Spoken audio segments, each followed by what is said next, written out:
Have you ever wondered what the world would look like if one person's life had taken a different turn? What if one of the greatest military minds in history had not been cut down in his prime?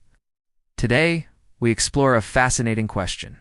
What if Alexander the Great had never died young? In 323 BC, at just 32 years of age, Alexander died in Babylon, his vast empire stretching from Greece to India.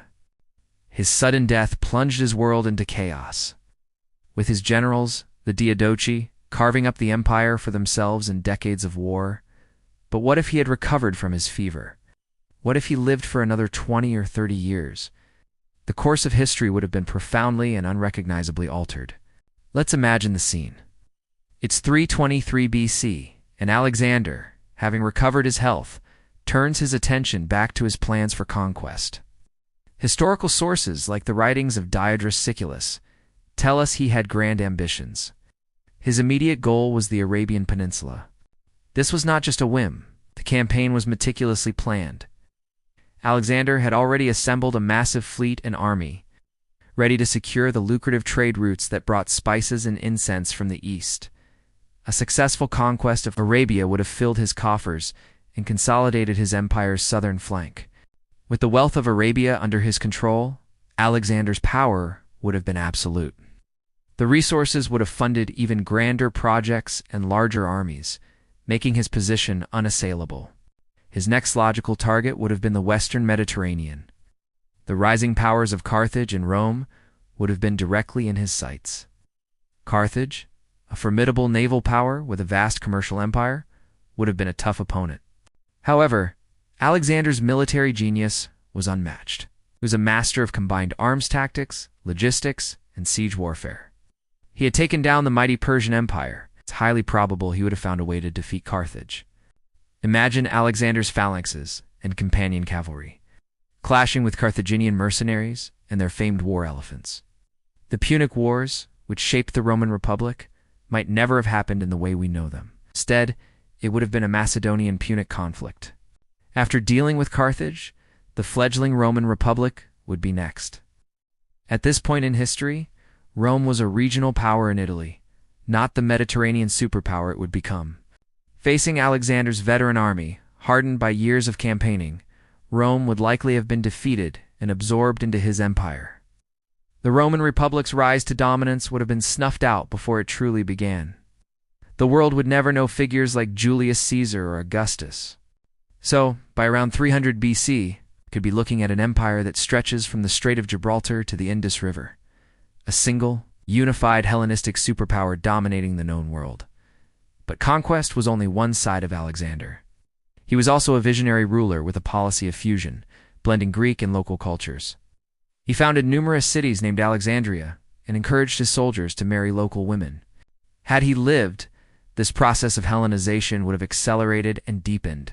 Greek would have become the undisputed language of administration, trade, and philosophy across this vast expanse. Imagine a world where the culture of Athens and the knowledge of the Library of Alexandria spread not just around the Mediterranean, but deep into Europe, Africa, and Asia. This cultural unification would have been monumental. The philosophical ideas of Aristotle, Alexander's own tutor, would have had an even wider and more direct audience. Scientific and medical knowledge would have been shared and developed across a stable, interconnected empire. The development of distinct cultures like the Roman, Parthian, and later, various European identities would have been profoundly different. They would have all developed under the immense gravity of a dominant Greco-Macedonian culture.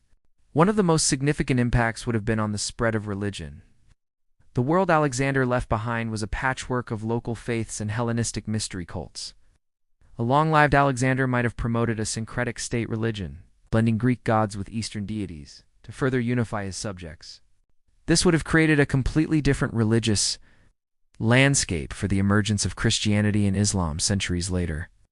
These monotheistic faiths might have spread differently, or perhaps not at all. In a world dominated by a strong, state-sponsored Hellenistic paganism, a stable and unified empire under a single, brilliant ruler would also have spurred technological and economic growth. Alexander had plans for new trade routes, infrastructure projects, and a common currency. Without the constant infighting of his successors, these projects would have been realized. Trade between Europe, Africa, and Asia would have flourished on a scale not seen until the modern era. The exchange of goods, ideas, and technologies would have accelerated human development significantly. However, the question of succession would have still loomed large. Who could possibly follow a figure like Alexander the Great? He was a leader of immense personal charisma and military genius. His empire was held together by the force of his will. Even if he had a clear heir, like his son Alexander IV, it is doubtful anyone could have held such a vast and diverse empire together after his eventual death. The number of challenges would be immense. But if Alexander had lived long enough to establish stable institutions, a clear line of succession, and a loyal bureaucracy, perhaps the empire could have survived him. Instead of fragmenting immediately, it might have endured for a century or more, like the Roman Empire did after Augustus.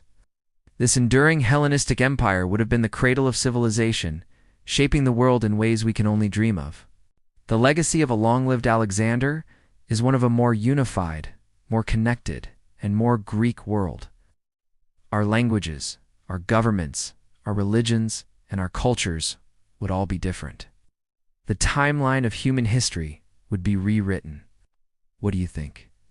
Would the world have been a better place? Let us know your thoughts in the comments. Thank you for watching. For more journeys into the fascinating what-ifs of the past, be sure to subscribe to Historical Repo.